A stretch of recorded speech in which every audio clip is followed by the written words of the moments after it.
To find the concentration of SO2 in the air, the data was collected for 30 localities in a certain city and is presented below। यानी कि यहाँ पर कहा गया है कि हवा में SO2 का कंसंट्रेशन काउंट किया गया, जिसके लिए कुछ सिटी की 30 लोकेलिटीज़ को चूज़ किया गया और उसका डेटा यहाँ पर इस तरह से दिया गया है। तो कह रहे हैं यहाँ पर इसका मीन फाइंड करो, और मीन फाइंड करने के लिए अपनी मर्ज़ी से किसी भी मेथड का हम यूज़ कर सकते हैं। पर अगर यहाँ पर एग्ज़ाम में कहा जाए कि इसी क्वेश्चन को किसी एक पर्टिकुलर मेथड से करके बताओ, तो हमें उसी मेथड से करके बताना पड़ेगा एग्ज़ाम में जिस मेथड का नाम लिया जाएगा। इसलिए तीनों ही मेथड का हमारे लिए आना ज़रूरी है। अब यहाँ पर बोला गया है कि किसी भी मेथड से कर दिखाओ, तो हम वो मेथड चूज़ करेंगे जिस मेथड के अंदर हमारी कम कैलकुलेशन होगी। तो फर्स्टली हम अपना क्लास मार्क फाउंड करेंगे। फार्मूला होता है हमारा upper class limit plus lower class limit and divided by 2। तो यहाँ पर हमारे जो क्लास इंटरवल्स होते हैं, इधर की साइड वाले नंबर को बोलते हैं अपर क्लास लिमिट और इधर की साइड वाले नंबर को कहते हैं लोअर क्लास लिमिट। तो यहाँ पर हम लिखेंगे पहले upper class limit 0.04 plus lower class limit है यहाँ पर हमारी 0.00, यानी कि ये कट होकर आ जाएगा हमारा 0.02।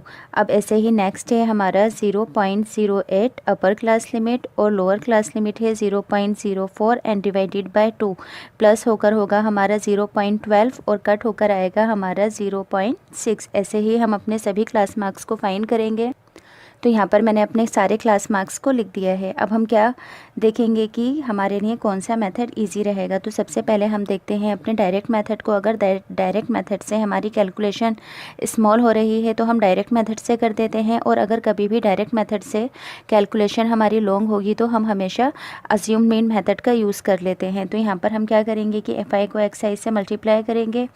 तो मल्टीप्लिकेशन यहाँ पर हमारी इजी है, तो ये हो जाएगा हमारा 0.08 0.54, ऐसे ही 9 को 10 से करेंगे 0.90, 2 को 14 से करेंगे 0.28, ऐसे ही 4 को 18 से करेंगे तो 0.72, ऐसे ही 2 को 22 से करेंगे तो 0.44, और यहाँ पर इन सब का सम निकालेंगे, यानी कि FI और XI का पॉइंट में प्लस कैसे करते हैं। जैसे कि हमने ये एक कोई पॉइंट वाला नंबर ले लिया, तो सबसे पहला काम करते हैं कि पॉइंट के नीचे पॉइंट लगाते हैं। अब पॉइंट की लेफ्ट हैंड साइड पर क्या है हमारा 10 और राइट हैंड साइड पर है हमारा 54।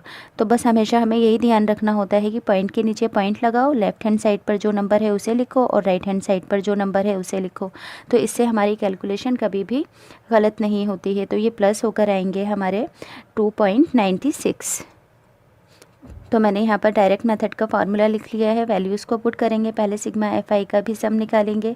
सम निकाल के देखने की ज़रूरत नहीं है क्योंकि यहाँ पर 30 सिटीज़ पहले से ऑलरेडी कहा गया था। तो यहाँ पर वैल्यूज़ को पुट करेंगे 2.96, पॉइंट को कैंसिल आउट करके नीचे की साइड हम क्या करेंगे 2 ज़ीरोज़ लगा देंगे। अब हम इसको ईजी करेंगे। ईजी करने के लिए हम क्या करेंगे कि 3 को एज इट इज़ रखेंगे। ये जो इसका साथ वाला ज़ीरो है इसे 100 के साथ इंक्लूड कर देंगे।